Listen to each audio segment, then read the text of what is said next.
Hey guys, what's going on? Ray with Follow My Lead Dog Training, your dog trainer. So listen guys, I wanted to bring you a new segment.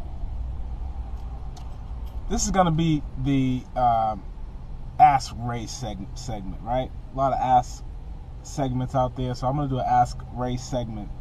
What these segments are going to be involved in is I do evaluations. I call them education evaluations for clients, and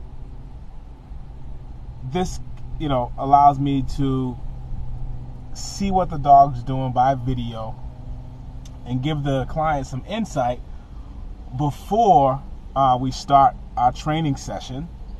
And the way that I'm going to be doing these going forward is going to be all through YouTube, so the client can tune in and get the feedback, but also my people out there in YouTube land, you could check in. Maybe this information will be helpful for you as well. If you're looking to get a free education evaluation, send me a video detailed to my email, which will be below in the description box. Send it. Give me a video of the dog, what the dog's doing. Give me a video with you explaining what it is, and keep it. Make sure that everybody's safe. If it is something more on the aggression side, that type of stuff. All right. So that's what we're going to be doing here. Make sure that you hit that thumbs up button at the bottom. And subscribe, like, share, tell people, say, listen, I got this dog trainer, because I'm your dog trainer. I got this dog trainer that's helping me out a ton. All right. So yeah, let's jump right into it. So with this dog that you're gonna see, I'm gonna show you a clip or two. With this dog that you're gonna see, what I really want to just focus on for a minute is how important getting your dog trained is. Train to start training with your dog. So I want to throw that out there. That's the first thing. The next thing is, depending on your dog's lifespan, you have a long time that you'll be able to spend with your dog. So don't rush things. Try not to always rush certain situations. We want our dog to be obedient, want our dog to behave. There's gonna be challenges that you run into. My camera freezes here. That I want you to set in your mind and think about when you are a dog owner is, yes, there are going to be some things that happen, challenges with the dog, but I always want you to have that mirror moment about what your routine looked like with the dog, what your past training histories look like with the dog. I really want you to reflect on how you could have better handled the situation, not so much. The next thing I want to kind of throw out there is, don't blow commands, right? So if you haven't done formal training with your dog on leash, right, don't start asking your dog to do things off leash that it can't do on leash, right? So if your dog can't come on leash, don't ask it to come when it's off leash, right? So you want to start to balance out, okay, if my dog is performing off leash is great. Once my dog gets to a certain point on leash, I'm going to extend that leash and then work from there. And you build up with your dog, okay? But what's happened is dog, so we can see kind of what's going on. We have it's a family dog. I think it's a Saint Bernard that you see. But just take a look at this clip, and then we'll get right back. 6-month-old Saint Bernard, and I'm trying to get her to come into the house because playtime is over. We said playtime is all done. I have some treats. I'm telling her come, and I cannot get her to come in the house. So, Sophie, okay, come. Good girl. Ow! Don't do that. So there she is in my hand. Treats. Sophie, come. Okay. So, can you record this so you can see what's going on? It's already recorded? Yes, it's. So first off, let me just, you guys seen the video here, that first clip. I'm going to show you another clip. First off, let me applaud the owners, because they have a 6-month-old dog, very young dog, who's displaying some things, and they're like, you know what, we need help. That's the first step right there. So they're doing that. The second thing is they're out engaging with their dog. They're trying to get the dog motivated. They're trying to work on his obedience in some form or fashion. So right here, basically, okay, so it's all good stuff. Sorry, I think I got another little pause here. All good stuff. But what I would say is, looks like it's first thing in the morning. First thing in the morning, what I would like to see is, I would like to see that dog out for a walk. And maybe the dog went for a walk, right? What I like to see is that dog out for a walk. A dog this young needs to earn its playtime. Okay? Needs to earn its playtime. So what I would like the owners to be doing is, now they're going to be working with me as the professional.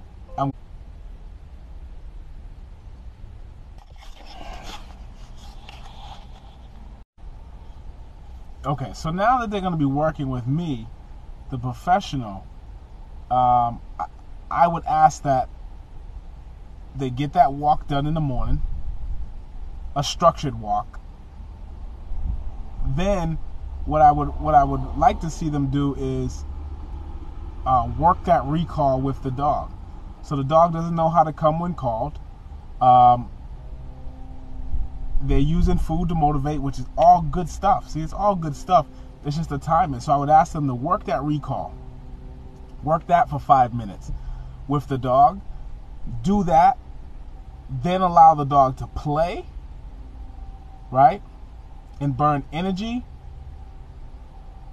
Then, so you got. So when you do things in that order, so you got a structured walk. You'll have. You're going to get the recall in, because you want the dog to start coming when called much better. And then the playtime, the dog's just going to want to be in follower mode at that point in time. So to get him in, get the dog in, is going to be an easier task. Meaning, I like to just, if I'm out, yes, you could recall your dog, but you can also just use your passive word of like, let's go. Let's go.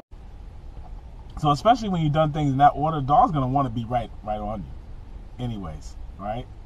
So that would be the direction I would want to see this family start taking that dog. And that's what we're going to start doing on day one. So if you're listening, there's the first 3 tips there to take away.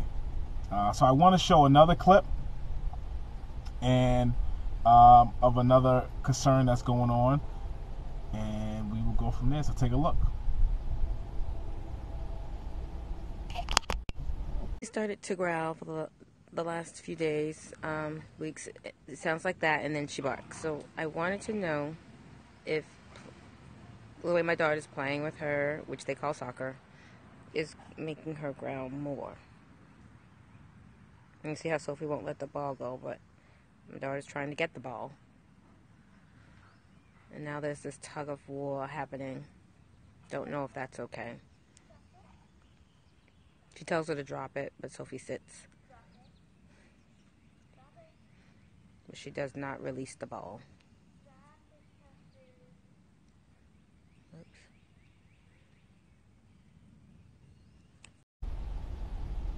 All right, so we just saw the clip Looks like her younger daughter is out playing soccer with the dog. Again, good stuff. The dog is getting attention. The dog's getting engagement. What I want you guys is to keep in mind as I look at this video, and even as a dog parent, right? So the instinct is there. The instinct you can hear is like, listen, I don't really like this. The dog's starting to growl. I don't really know what it is. Here's what I say. Don't do anything you don't like. Right? Just stop what he's doing. Getting to learn how to do it the right way so they don't have those issues. Because you're imprinting on this dog. And the last thing you want to do is start making the dog do bad choices. Make bad choices, okay? So if it doesn't seem right, you don't have to want to do it. It's your dog, and that is A-okay. I want you to say, listen, your dog trainer told you you don't have to do something that you don't want to. It's important. If your dog's doing something that you don't like, you don't have to do that with them. Stop it. Just don't engage it. So yes, they're gonna want to play this game. So the dog's gonna need to learn his obedience, learn how to release first, right? Before this game is successful. And this young daughter, she's definitely at an age where she can work with the dog and do some good stuff with the dog. So the dog's gonna need to learn how to release that ball the appropriate way. Again, this is gonna be a large dog. This dog's gonna be strong. The dog will growl as you amp the dog up and get the dog more engaged in a tug of war. Tug of war is tug of war, you could call it, is a game that, you know, it can turn into more. What I'd like to do, especially with strong breeds like these, is keep that game short and sweet if you're going to interact with it. Short and sweet, and you're doing it when the dog's tired. You don't want to build up this dog's drive. You don't want to build up this dog's anticipation of the game to be more dominant with the game and trying to win the game a ton. So you want to keep it really mellow, short and sweet is what I would say.